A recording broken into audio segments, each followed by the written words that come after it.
of all, I would like to thank you, Zune and CCG, for organizing this dialogue. I think it's very crucial, especially at this moment, that we raise awareness about what is happening in Afghanistan. And I do hope that Afghanistan should not be forgotten, because we need a collective effort to come out of these crises.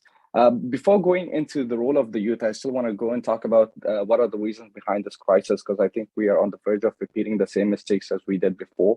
I think everybody there's a general consensus that the pseudo state was supposed to fail sooner or later, but what accelerated this regime fail in Afghanistan, I would say, is like three key words for it. So the first one is delegitimization. When US directly signed the peace treaty or a deal with Taliban, and that kind of delegitimized the current regime, the previous regime in Afghanistan. And what it also did is took all the ownership from the Afghan people, to a point that Afghan people didn't feel that they were part of the equation anymore, that they had no more says in that. And the second thing that happened during the past 3 years was the demoralization of the Afghan people, which was also one of the other challenges right now we are currently facing, is that a lot of Afghan talents, and especially the youth, flee the country and are still trying to figure out ways on how to go to other countries. And this is causing a mass exodus and this refugee crisis as well. And one of the biggest reasons, which also kind of, I would say, was a shock and quite disappointing, to especially hear Biden repeatedly say that their mission in Afghanistan was never to do nation building, which means the past 20 years that they stayed in Afghanistan was now, we can pretty much put it as an illegal invasion of Afghanistan if they were never there for nation building. And all their forced governments, or they forced a coalition government which was based on corruption, also was one of the main reasons why we had such high corruption, and also what accelerated the fall of this regime as well. And the last thing that we are recently seeing is destabilization of Afghanistan, and that's happening again by delegitimizing the claim of Taliban, or not accepting Taliban as a key stakeholder, and every discussion that's being made in here. And that destabilization is impacting our economy. We are seeing a rising inflation during the past few months, even more than 40%. The situation on the ground is actually way worse than some people can see. People are actually committing suicides. There's a really bad humanitarian crisis happening over there. So these are like the three main reasons which accelerated the fall of the regime: the destabilization, demoralization, and delegitimization of Afghan government. And right now we're doing the same mistakes again by delegitimizing the Taliban claim and trying to demoralize the Afghanistan by not directly engaging with them.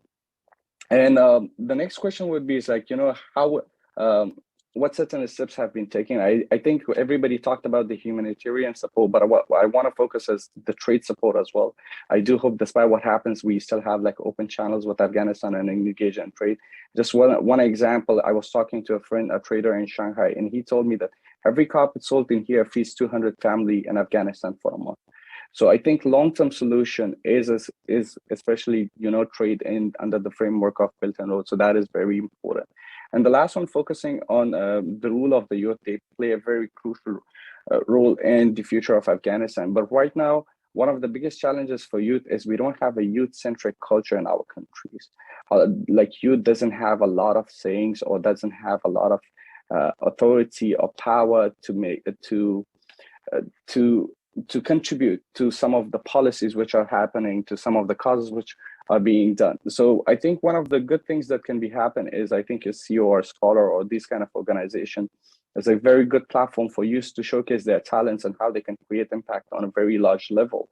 And we need to slowly build a culture of youth-centric.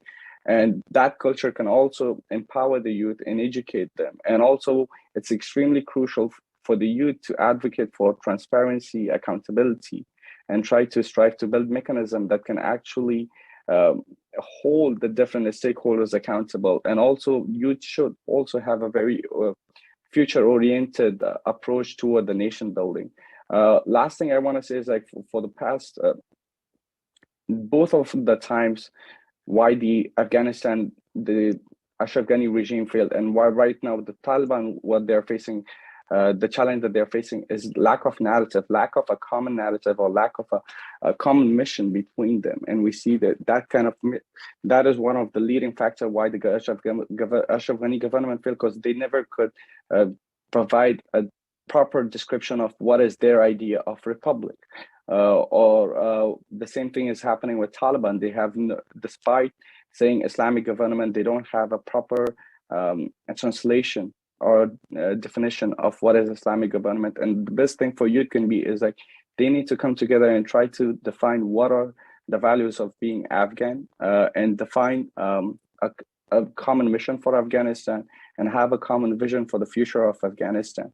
And that's, I think, the way forward. I do believe that youth should advocate for transparency. They should advocate for peace.